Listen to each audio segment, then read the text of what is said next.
Assalamualaikum warahmatullahi wabarakatuh. Yang terhormat Ibu Dr. Hanuring Ayu SHMH sebagai dosen pembimbing 1 dan yang terhormat Ibu Nurma Dewi SHMH sebagai dosen pembimbing 2.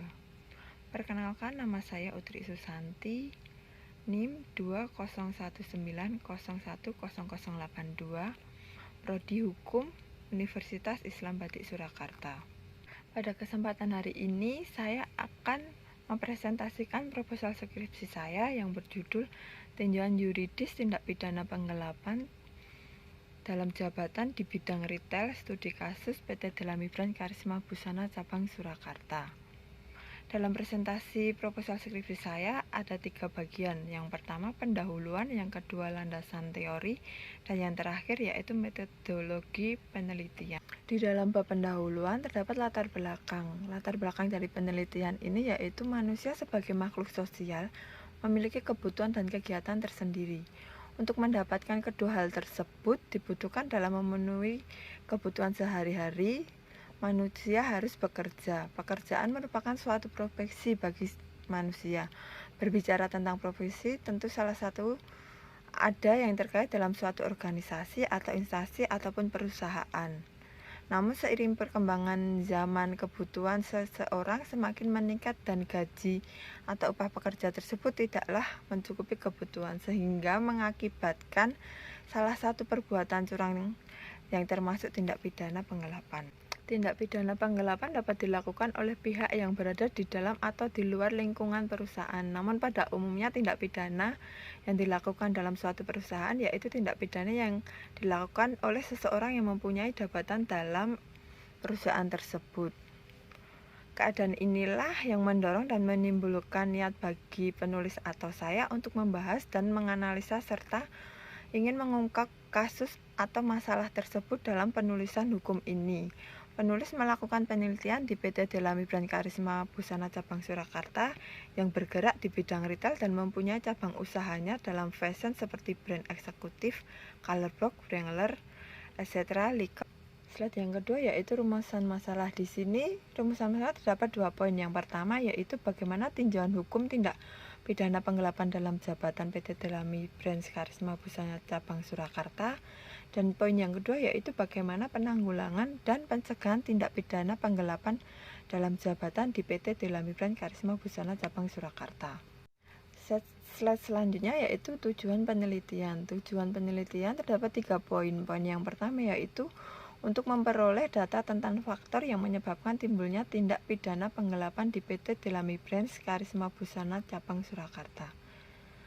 Poin yang kedua yaitu untuk memperoleh data tentang penanggulangan dan pencegahan tindak pidana penggelapan PT Delami Brand Karisma Busana Cabang Surakarta.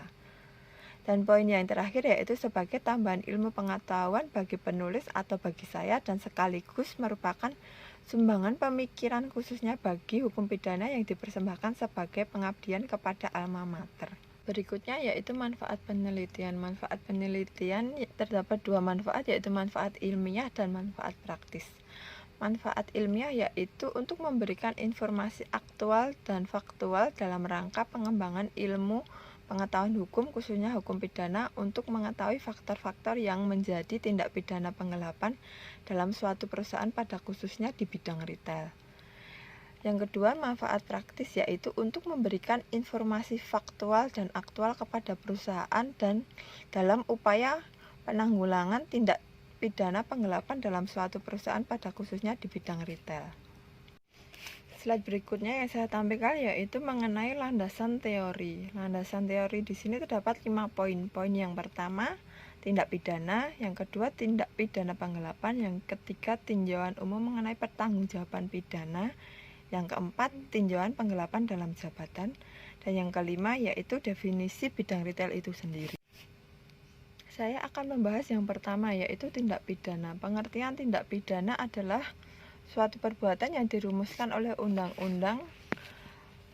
Hal ini didasarkan pada perumusan asas legalitas dalam pasal 1 KUHP yang mengandung asas nullium delictum sine lege dan sekaligus mengandung asas-asas sifat melawan hukum yang formal atau positif. Tindak pidana menurut para ahli yaitu Muljantov Tindak pidana menurut Muljanto yaitu perbuatan yang dilarang oleh suatu aturan hukum larangan di mana disertai ancaman atau sanksi pidana tertentu bagi siapa saja yang melanggar larangan tersebut. Yang kedua, menurut Van Hatum, asal-usul dan perkembangan sanksi atau hukum dimulai dari pelaksanaan balas dendam yang bersifat partikulir sampai dengan sanksi yang bersifat publik yang dijatuhkan oleh pemerintah. Aturan umum hukum pidana dimuat dalam buku 1 yaitu mengenai tentang aturan-aturan dasar hukum pidana yang bersifat dan berlaku umum yang berhubungan dengan larangan peraturan perbuatan. Dan yang kedua yaitu buku yang mengatur tentang kejahatan, dan yang ketiga buku yang mengatur tentang pelanggaran. Berikutnya yaitu tentang unsur-unsur tindak pidana. Unsur tindak pidana yang pertama yaitu unsur teoritis. Unsur yang berasal dari para pendapat ahli. Yang pertama, Muljanto mengatakan bahwa unsur pidana meliputi perbuatan yang dilarang. Yang kedua, ancaman pidana. Perbuatan yang dilarang di sini yaitu perbuatan yang dilarang oleh aturan hukum. Sedangkan ancaman pidana yaitu ancaman pidana bagi yang melanggar larangan tersebut.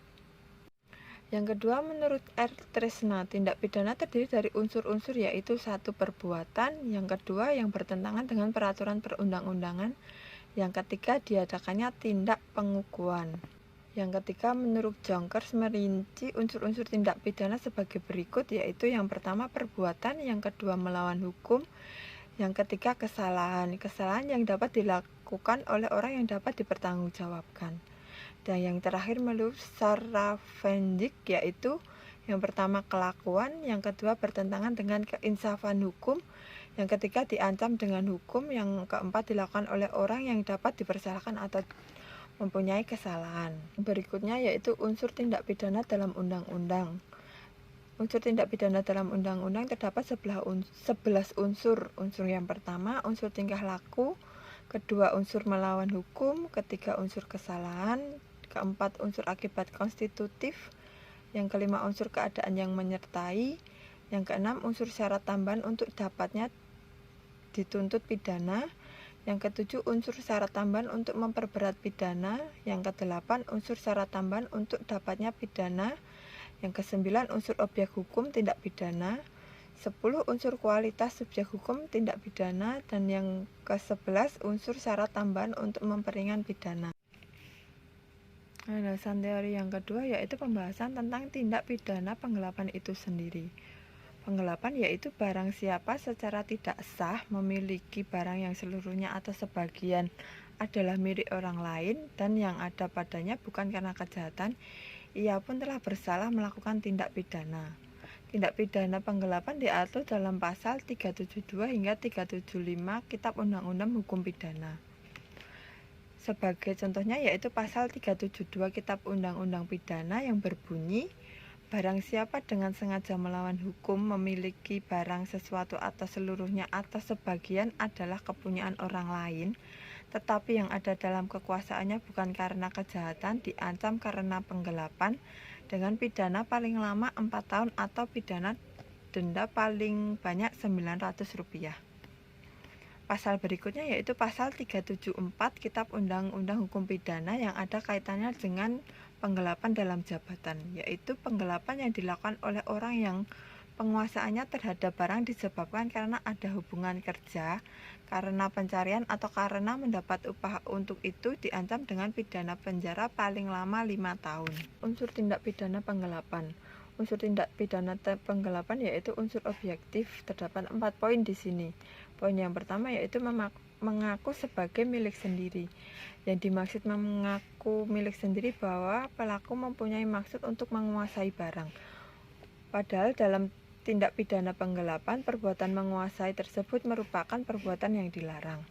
Yang kedua, sesuatu barang merupakan unsur objektif. Yang ketiga, seluruhnya atau sebagian milik orang lain. Yang dimaksud di sini bahwa benda yang diambil haruslah barang atau benda yang dimiliki, baik seluruhnya ataupun sebagian adalah milik orang lain. Yang keempat, berada dalam kekuasaannya, bukan karena kejahatan orang mendapatkan penguasaan atas suatu benda melalui orang lain. Unsur yang kedua yaitu unsur subjektif. Unsur subjektif di sini terdapat 2 unsur yaitu unsur kesengajaan dan unsur melawan hukum. Unsur kesengajaan merupakan unsur kesalahan dalam penggelapan, sedangkan unsur melawan hukum dikatakan melawan hukum, yaitu jika perbuatan tersebut melanggar dalam Kitab Undang-Undang Hukum Pidana. Jenis tindak pidana penggelapan. Tindak pidana penggelapan ada 4 jenis. Yang pertama, penggelapan biasa. Penggelapan biasa atau yang dikenal juga dengan penggelapan pada pokoknya, yaitu penggelapan yang ketentuannya diatur dalam pasal 372 KUHP. Yang kedua, penggelapan ringan.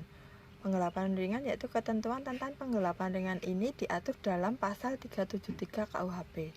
Yang ketiga, penggelapan dengan pemberatan. Penggelapan dengan pemberatan diatur dalam pasal 374 dan 375 KUHP sebagaimana dengan tindak pidana yang lain. Yang keempat, penggelapan dalam keluarga. Jenis tindak pidana penggelapan ini diatur dalam ketentuan pasal 376 KUHP. Landasan teori yang ketiga yaitu tinjauan pertanggungjawaban pidana. Pertanggungjawaban pidana adalah suatu mekanisme dimaksudkan untuk menentukan apakah seseorang tersangka atau terdakwa dipertanggungjawabkan atas suatu tindak pidana yang terjadi atau tidak. Seseorang akan dipertanggungjawabkan secara pidana atau perbuatannya apabila perbuatan tersebut bersifat melawan hukum dan tidak ada peniadaan sifat melawan hukum atau alasan pembenaran untuk itu. Landasan teori yang terakhir yaitu definisi tentang bidang retail. Klasifikasi bidang retail diatur dalam Perpres RI nomor 112 tahun 2017 tentang penataan dan pembinaan pasar tradisional, pusat perbelanjaan, dan toko modern. Peraturan ini keluar seiring berkembangnya pedagang eceran modern demi menjamin pertumbuhan pasar tradisional sehingga dari keduanya dapat tumbuh dan berkembang secara serasi. Berikutnya yang saya akan bahas yaitu metodologi penelitian. Yang pertama, jenis penelitian. Penelitian skripsi yang saya angkat ini yaitu penelitian yuridis normatif. Yang kedua, metode pengumpulan data. Yang pertama, penelitian kepustakaan, dan yang kedua, penelitian lapangan. Yang ketiga, pengamatan observasi, yaitu pengumpulan data yang dilakukan dengan cara mengamati dan mencatat secara sistematik. Yang keempat, mengakses situs internet atau website. Menelusuri website atau situs yang menyediakan berbagai data dan informasi yang berhubungan dengan penelitian. Sumber data penelitian terdapat 3 bahan hukum sumber data. Yang pertama, bahan hukum primer. Bahan hukum primer itu sendiri saya dapatkan dari penelitian di PT Delami Branch Karisma Busana Cabang Surakarta. Yang kedua, bahan hukum sekunder, yaitu literatur, buku-buku, kamus hukum, jurnal hukum, serta komentar-komentar atas putusan pengadilan. Yang ketiga yaitu bahan hukum tersier, yaitu penjelasan terhadap bahan hukum primer dan sekunder seperti kamus bahasa maupun kamus hukum. Itu tadilah presentasi proposal skripsi saya, dan apabila ada salah kata yang saya ucapkan dalam penyampaian presentasi proposal skripsi saya, sebelum dan sesudahnya saya mohon maaf. Akhirus salam, wassalamualaikum warahmatullahi wabarakatuh. Terima kasih.